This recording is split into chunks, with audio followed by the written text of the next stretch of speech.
दोस्तों, अर्जुन विषाद योग यानी अध्याय 1 के बाद भगवान श्री कृष्ण अर्जुन के साथ उनके संशय और कर्तव्य को लेकर बातचीत करते हैं। अध्याय 2 को सांख्य योग कहा जाता है और इसमें जीवन, मृत्यु, आत्मा और कर्तव्य के बारे में महत्वपूर्ण शिक्षाएं दी गई है।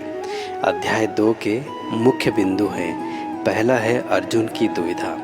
अर्जुन अपने कर्तव्य को लेकर भ्रमित और उदास होता है, इसीलिए वह युद्ध नहीं करना चाहता।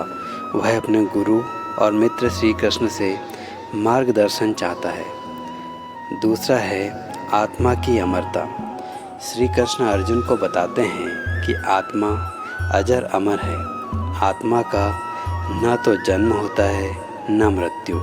यह सिर्फ शरीर बदलती है। जैसे हम पुराने कपड़े छोड़ करके नए कपड़े पहनते हैं, उसी तरह आत्मा भी शरीर जर्जर होने के बाद एक नए शरीर में प्रवेश करती है। तीसरा है कर्तव्य और धर्म। भगवान श्री कृष्ण अर्जुन को याद दिलाते हैं कि उसका कर्तव्य एक क्षत्रिय के रूप में है और उसे अपने धर्म का पालन करना चाहिए। युद्ध करना उसके लिए आवश्यक है क्योंकि यह उसका स्वधर्म है।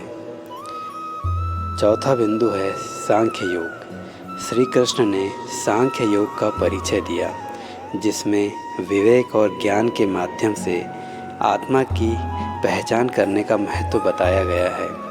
उन्होंने कहा है कि जो व्यक्ति ज्ञान से युक्त होता है वह सुख दुख, लाभ हानि, जीत हार में समवत भाव रखता है। पांचवा है कर्म योग। श्री कृष्ण भगवान ने अर्जुन को निष्काम कर्म योग के बारे में बताया है, जिसमें फल की चिंता किए बिना कर्तव्य का पालन करना शामिल है। उन्होंने कहा है कि हमें केवल कर्म करने का अधिकार है, फल की चिंता हमें नहीं करनी चाहिए। फल पर हमारा कोई अधिकार नहीं है। छठवा है स्थित प्रज्ञावस्था।